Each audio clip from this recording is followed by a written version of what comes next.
skills, knowledge, and education. It is very important thing for all the literate people to make a specific distinction between the skills, knowledge, and education. A skill is generally practiced for professional earning. These skills are identified in Indian culture as old as the time of Yajurveda. Rudra Sukta specifically mentions some of the skills as कुलालेभ्यः कर्मारेभ्यश्च वो नमो नमः निषादेभ्यो पुंजिष्ठेभ्यश्च ओ नमो नमः रथेभ्यो रथकारेभ्यश्च ओ नमो नमः. In this way, it has identified the skills of making the pots, kulala, the skills of making the armaments, karmara, the skills of collecting the food, and the skills of collecting some herbs and other animals. In this way, these are all some of the skills which are noticed as early as the Yajurveda period. Subsequently, we have to understand that there is a growth of much literature, and as a result, there is a need for distinguishing the literary knowledge and the skills. All the skills are very much practicable, and they can be compared with the trades of the present day, which can be totally and purely utilized for earning the bread. And that is why the Indian society has identified a set of skills, and it has classified the Indian society in a vertical structure and horizontal structure depending on the skills. For this particular purpose, the major example is the human body. The human body is an integral unit. There are many limbs.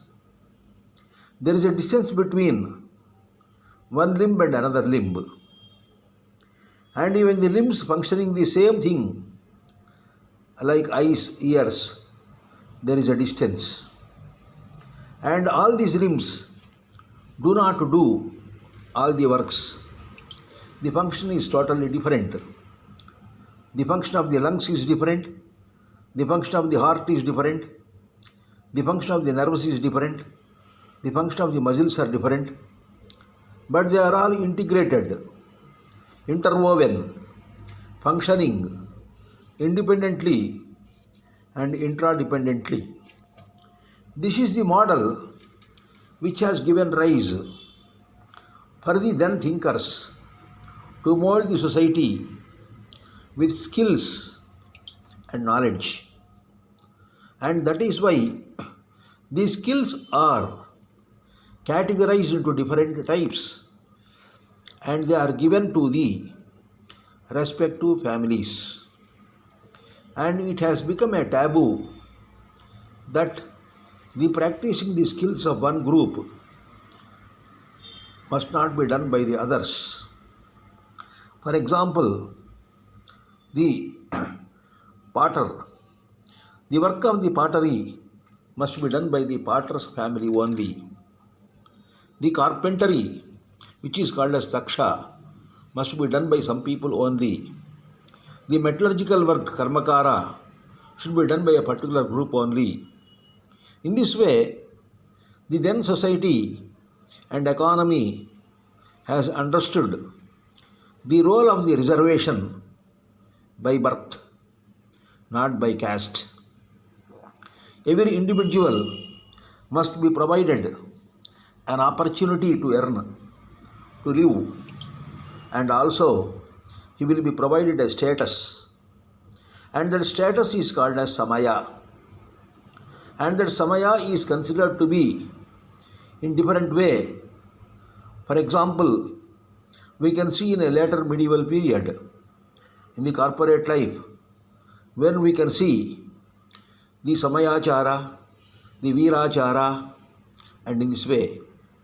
This clearly indicates the picture that there is a synchronism in the skills. These skills are allotted to a particular group of people and they have to earn. And all the people who are following these skills are dependent on the farming community. The farming community is a very wider one. It is to breed the food and it is to feed the people. So the farming community is given utmost importance. It indicates the growth of the plants, the horticulture, the animal husbandry, agriculture, all put together are an integral part of the farming community. And they have their own specializations. As a result, they know how to understand the soil, how to understand the seasons, how to modulate the activity of the mankind. This is all a professional knowledge which has flown unwritten from generation to generation. It is an unwritten constitution for the survival of all the groups. And that is why in 1933, a famous Telugu writer writes, there was no person who is not having job, who is not having food, who is not having shelter. So the job, food and shelter, they are all carried, they are all identified for every individual person. That is the condition even in 1933. We must understand that particular point, that as long as these skills are sufficiently followed, there is a strong economy. And then let us come to the concept of knowledge. The knowledge is through the written scriptures, written shastras.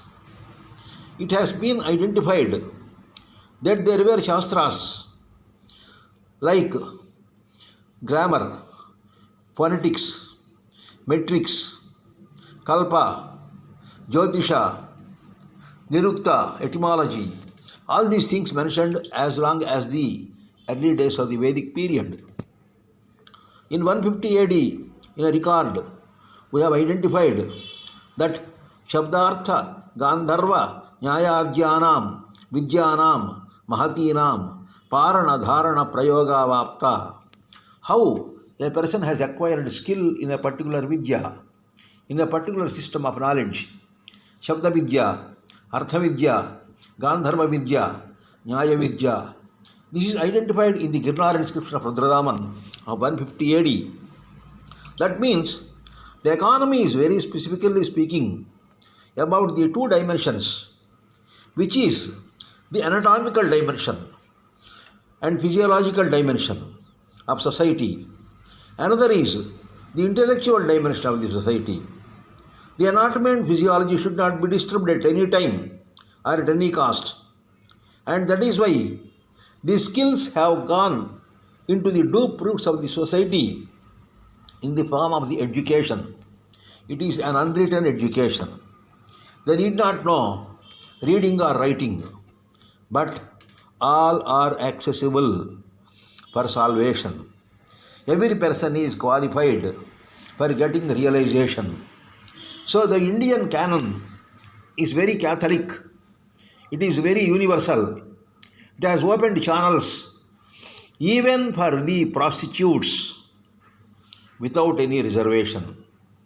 It has tried to understand the anatomy and physiology of society And as long as the anatomy and physiology of society, then only the intellect can function. The intellect is identified in the Vedic knowledge, Upanishadic knowledge, knowledge of the Darshanas, knowledge of the Shastras. All these are all again a specialized subject. They are not like the skills, but it is also a part of education. So the knowledge education, skill education are two important dimensions which should not be forgotten. But nowadays, in the present community, we are not in a position to distinguish the skill and the knowledge. The skill is an education which is to be physically practiced, and one has to adapt to the locus standi of the nature, and it is controlled by the ecological niche, and it is having a very much close relation with the geospherical, atmospherical and hydrospherical identities. These are all skills. They are practiced unwritten. They are inherited wealth by every individual, and he could find out a position in the society. He is having a status, how it has been told, Samayachara, Virachara, Ganachara. In this way, these particular acharas have been identified on the base of the caste, Kulachara, on the base of the clan, Vamshachara, on the base of the profession, Samayachara, on the base of the group, Ganachara, and on the group of basis of the protection of the society, Virachara. These are all interwoven. It's an unwritten constitution for the society. It's an unfound anatomy and physiology for society, wherein the skills are protecting as the backbone, as the skeleton for the entire society. On the other hand, the knowledge is totally intellectual. Knowledge is also incorporated as a part of education, and everybody is having an access for knowledge. And that is why the themes that were told in the Upanishads, Puranas, Upanishads, Darshanas and others, they are all brought to the level of a common man through the works like Puranas. And it is a scope of knowledge which is provided accessible to every individual. That means the verifiable knowledge and the non-verifiable knowledge must be protected and promoted in any society. The verifiable knowledge, inherited knowledge, is the skills. The non-verifiable knowledge and the controlled knowledge is the education. Both are the obverse and reverse of the same coin.